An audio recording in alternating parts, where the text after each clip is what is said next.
For this Choose Your Own Adventure tutorial link, what you're going to do is I've been constantly posting new things on the Design and Photography Coolness blog, and I've coded these as tutorials, so you can take a look at any of these that are on here, and I'll be adding more as we go along, so you might have other things to choose from.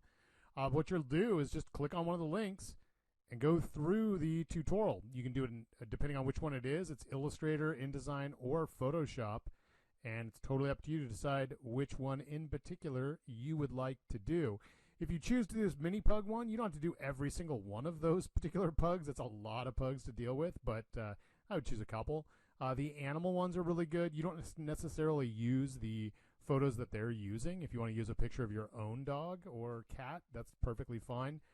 If there's other things that you're interested in doing as far as the tutorial is concerned, send me the link and pitch it to me and tell me why it is you want to learn that, and I'll probably approve it. As always, if you have questions, just let me know.